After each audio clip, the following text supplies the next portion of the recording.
បាទជំរាបសួរបងប្អូនអ្នកគ្នាថ្ងៃនេះក្រុមជាងផ្ទះយើងមកពិនិត្យនិងចែកការឋានបងប្អូនអ្នកគ្នា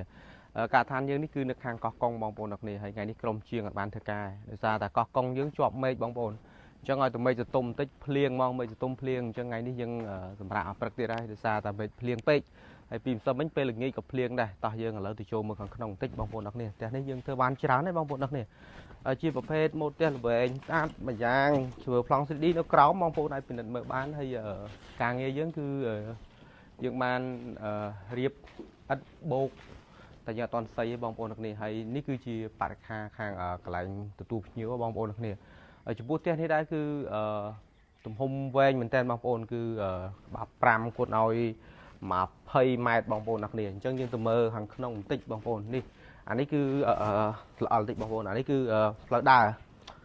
ហើយនៅតាមបន្ទប់គេងមួយគឺយើងរៀបបន្ទប់ទឹកបងប្អូនអ្នកគ្នាអញ្ចឹងផ្ទះនេះបន្ទប់គេងតែ2ទេហើយបន្ទប់ទឹកគឺរហូតទៅដល់3បងប្អូនអ្នកគ្នាអញ្ចឹងនេះគឺជាផ្នែកខាងនេះបងប្អូនបន្ទប់គេងមេគ្រួសារនៅក្នុងបន្ទប់គេងមេគ្រួសារនេះគឺយើងអត់ទាន់រៀបខណ្ឌបន្ទប់ទឹកទេអញ្ចឹងគឺបរិវេណប៉ុណ្ណឹងបងប្អូនទំហំហើយសមល្មមមែនតើហ្មងណា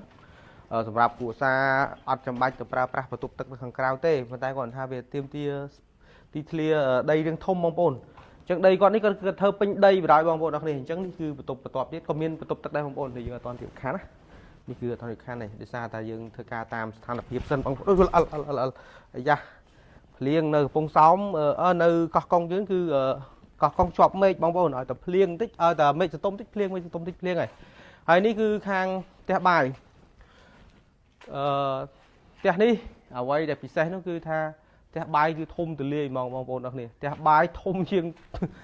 បន្ទប់គេងទៀតធំមែនតែម្ដងផ្ទះបាយនេះគឺបរិវេណតែបន្ទប់ទឹកទេបងប្អូនផុតពីហ្នឹងគឺផ្ទះបាយទាំងអស់ហើយផ្ទះបាយនេះគឺរៀបធំទូលាយមែនតែនហើយដូចបងប្អូនបានឃើញអញ្ចឹងផ្ទះនេះគឺជាប្រភេទផ្ទះល្វែងមួយដែលស្តង់ដារដោយសារតែកម្ពស់ផ្ទះក៏ខ្ពស់ហើយអាបរិវេណនេះបងប្អូនគឺទុកធ្វើអាចម្រឹងដែលបងម្ចាស់ផ្ទះគាត់អាសាឃើញតាម TikTok គេរុញទៅរុញមកអញ្ចឹងណាអញ្ចឹងគឺអានេះគឺទុកបែបនេះឯងអញ្ចឹងផ្ទះយើងគឺហើយរួចរាល់ច្រើនហើយបងប្អូនបើសិនបើមេអំណោយផលខ្ទង់ប្រហែលជាមួយសប្តាហ៍ទៀតគឺប្រហែលជាបូកហើយអស់អាលីងទាំងអស់តែម្ដងហើយការងារយើងតែបូកហើយយើងឡើងដបូលហើយគឺបានច្រើនហើយអញ្ចឹងបងប្អូនដែលចង់សាងសង់គឺក្រុមជាងផ្ទះយើងសាងសង់25ខេត្តក្រុងបងប្អូនទាំងគ្នាមិនចាំគិតថាខេត្តណាមិនសាងសង់ឲ្យសំខាន់ត្រូវថ្លៃខេត្តមួយចំនួនក៏យើងតម្លៃរៀងធូរល្មមខេត្តមួយចំនួនទៀតក៏លើសគ្នាតិចតួចវាអាស្រ័យទៅលើទីតាំងខេត្តដែរព្រោះខេត្តខ្លះអីវ៉ាន់ក៏វាថ្លៃខេត្តខ្លះទៀតអីវ៉ាន់យើងក៏បានរៀងធូរគឺយើងបុកដកទូទាត់ទៅតាមហ្នឹងទៀតអញ្ចឹងអរគុណច្រើនបងប្អូនទាំងគ្នាចាំមើលបន្តការងារទៀតអរគុណ